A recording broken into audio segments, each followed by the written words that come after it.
Ahoy there, dear friends of the intertubes and the various non-tubes of interbeing as well. Today, I would like to talk about a very important idea that can guide the totality of all of your practice to deeper and more actualized awesomeness. Okay, and what is this idea? This idea is called practice so slowly that it's easy. Okay? Whatever you're trying to learn, right? Whether it's a melodic passage, a scale, interchanging between two chords, right? Whatever it is, right? You want to take stock and ask yourself, if I was to do this without exerting any effort, right? Any exertion, if I was just to do this as if, as simply as walking across the room or doing this, right? As easy as that, right? How slow and or attentive might one have to be, right? And to implement this practice can be very revealing, because I notice in a lot of players what tends to happen is they will learn something without having ever done this. So it's a little out of reach, or it's just not totally in their touch yet, because they've learned it in a means of exertion and strain. So that's just in the sound, right? They didn't take the time to look at maybe two ridiculous chords like an A11 here, going to this D, we'll call it a flat 6, flat 13, flat 10, because I'm crazy, right? Right? This is, that's quite a spread. And initially, that's going to be tough, right? But notice how I'm approaching it, right? And as I go to the next chord, right? This is a ridiculous chord. I'll put everything in place first. I'm not pushing down yet. I'm just getting everything ready. And once it's all there, then, right, everything, right? I'm not trying to get there, right? I'm not in a rush, right? I'm not at a tempo that's out of reach, right? Because you may find, if you take this practice seriously, that is, whatever you're trying to learn, do it at such a rate of speed that it is easy, effortless to do, right? Really, I feel like I'm really drawing this teaching from Kenny Werner in his book Effortless Mastery. This is, I don't know exactly what he said, but I'm drawing from that book.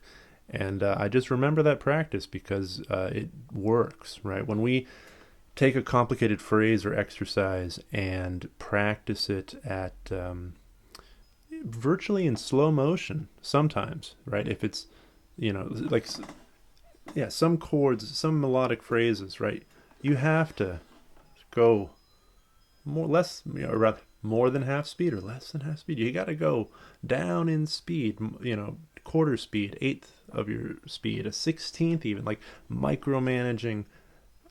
And that's the wrong term. It's not really micromanaging, but it's becoming hyper aware of all the micro movements and mechanics of what's going on in the phrase, right? Every little bit of your physiology, of the sound, of your hand, of the fingering, that you can make excessively conscious, right, in your ear and just in your old sensorium of being aware as a conscious being, right? The more it's getting into your system, into your physiology, so that when it does come time to really play through the thing and go ahead and take some risk, that you can do it. And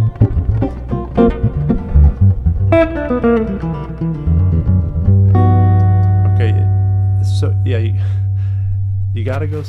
You gotta crawl before you walk before you run before you sprint. Maybe at that point, who knows, right? But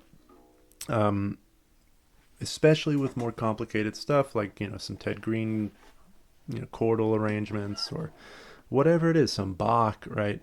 It might appear so out of reach, but I guarantee if you just go slower, That this might mean giving one bar of music half an hour, okay?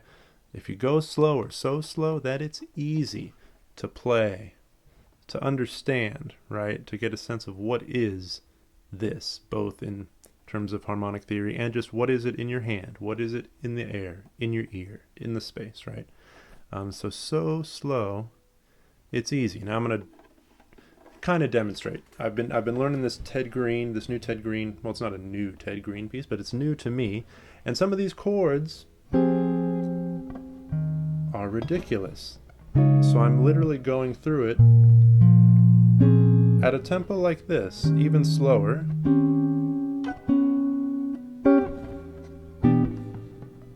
Initially, there was no tempo at all.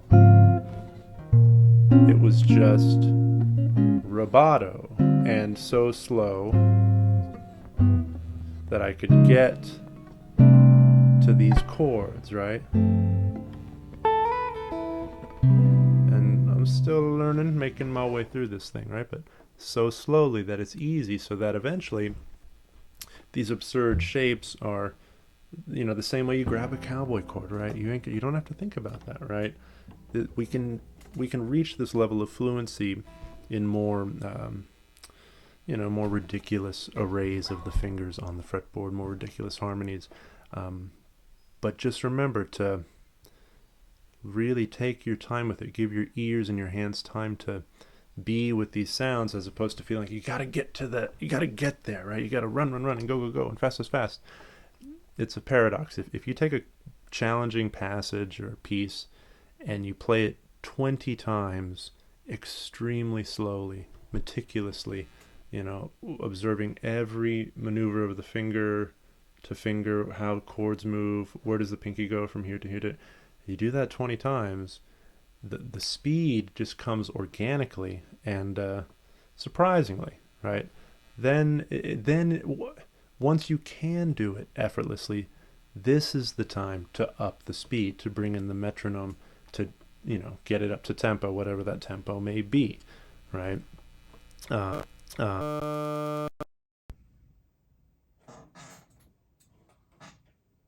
So the world ended there real quick, so I'm going to just wrap it up here with some final thoughts, right? And that's, whatever you're practicing, ask yourself, what would it be to do this without exerting any effort, any exertion, as relaxed as possible, right? As relaxed as possible.